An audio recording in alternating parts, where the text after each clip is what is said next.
मान्य आमदार इद्रिसभाई नायकवडी यांची विधान परिषदेवरती निवड झाल्याबद्दल मलेवाडी येथे भव्य नागरी सत्कार सोहळा संपन्न।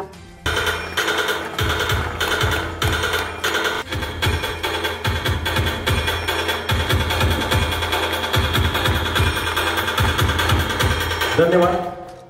मान्य आमदार इद्रिसभाई नायकवडी यांची विधान परिषदेवरती निवड झाल्याबद्दल मलेवाडी येथे भव्य नागरी सत्कार सोहळा संपन्न झाला।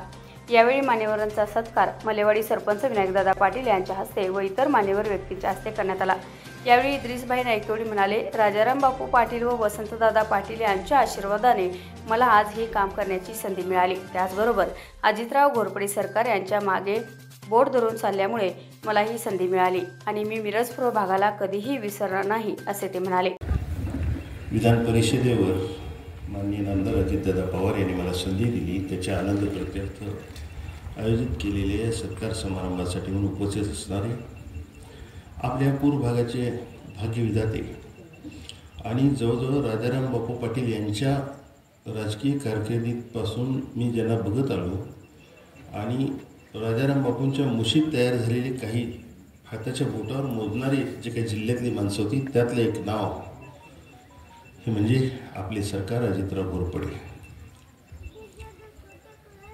आमच्या शहराचे या गावातलं वातावरण सगळे समाज अत्यंत एकजुटीनं एक रूपानं एक जीवानं इथं नांदतायत राहतायत। हे एक नाव आहे मल्लेवाडीचं। अजूनपर्यंत मल्लेवाडीत कधी चुकीचं काय कानावर कोणाच्या आलेलं नाही। मी तुम्हाला खरं सांगतो की आज सरकार येणार आहे म्हटल्यावर मला थोडंसं जास्त स्फुरण आलं। दादानी ज्या अर्थी एवढा विश्वासानं आपल्याला ही जबाबदारी दिली तेवढाच विश्वास आपण सार्थ करून दाखवला पाहिजे आणि म्हणून 1 मिनिटाची उसंत न घेता महाराष्ट्रभर तुम्हाला आज एक साधा कार्यकर्ता म्हणजे आपल्या समोर उभा आहे, फार मोठं काही बोलत नाही, पण मी 2 महिन्याच्या काळात सगळ्या महाराष्ट्रातल्या सगळ्या जिल्ह्यातली अल्पसंख्याकांची आमची संघटनेची बांधणी पूर्ण केली आणि गेल्या वर्षी 2024ला फेब्रुवारीला दादानी माझे काम बघितल्यानंतर दादानी सांगितलं की राज्याचा अल्पसंख्याकांचा मेळावा घ्यायला लागेल तुला। ठीक आहे, घेऊया। दादानी म्हटलं की तुझा मेळावा नवी मुंबईत होईल। ठीक आहे, ओके।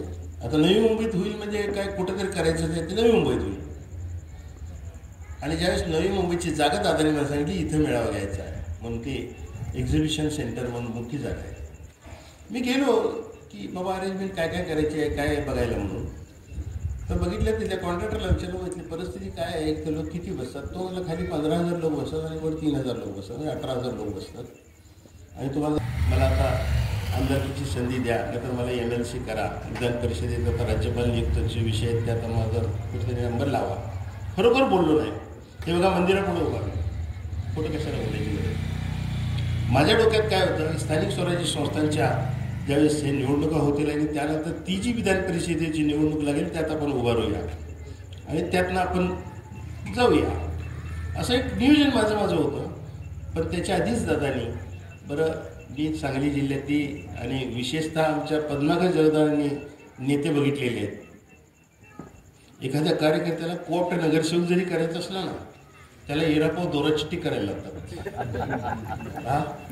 आडवं पडतो काय माणूस, रडतो काय, पाय गुडगुड करतो काय, बघितलंय मी सगळ्या डोळ्यांनी आणि त्याला करायसाठी त्याला फार म्हणजे तुझ्यावर किती मोठा उपकार करतोय मी तुझ्या आयुष्यात असं त्याला बजावून करून फार त्याचं म्हणजे चिंध्या करून त्याच्या मग त्याला पाठवायचं हे बघितले। पण खरोखर सांगतो एवढ्या मोठ्या मनाचा नेता मला आमदार केले म्हणून सांगत नाही, पण जी पद्धत आहे त्या पद्धतीवरून तुम्ही लक्षात घ्या की बाबा ह्याला आपण आमदार करायला लागलोय म्हणून एखादा फोन तुझं बाबा विधान परिषदेने काम करायला व्यवस्थित राहा असं एखादा फोन करतो ना, तोही फोन मला नेत्यांनी केला नाही।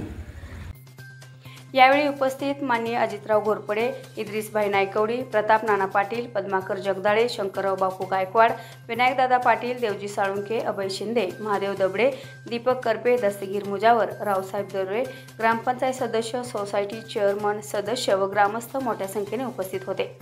अशी माहिती एसटीएन मराठीचे मिरज तालुका प्रतिनिधी बाळासाहेब गुरव यांनी दिली। याबरोबरच हे बातमीपत्र संपले। पुन्हा भेटूयात पुढील बातमीपत्रात, तोपर्यंत नमस्कार।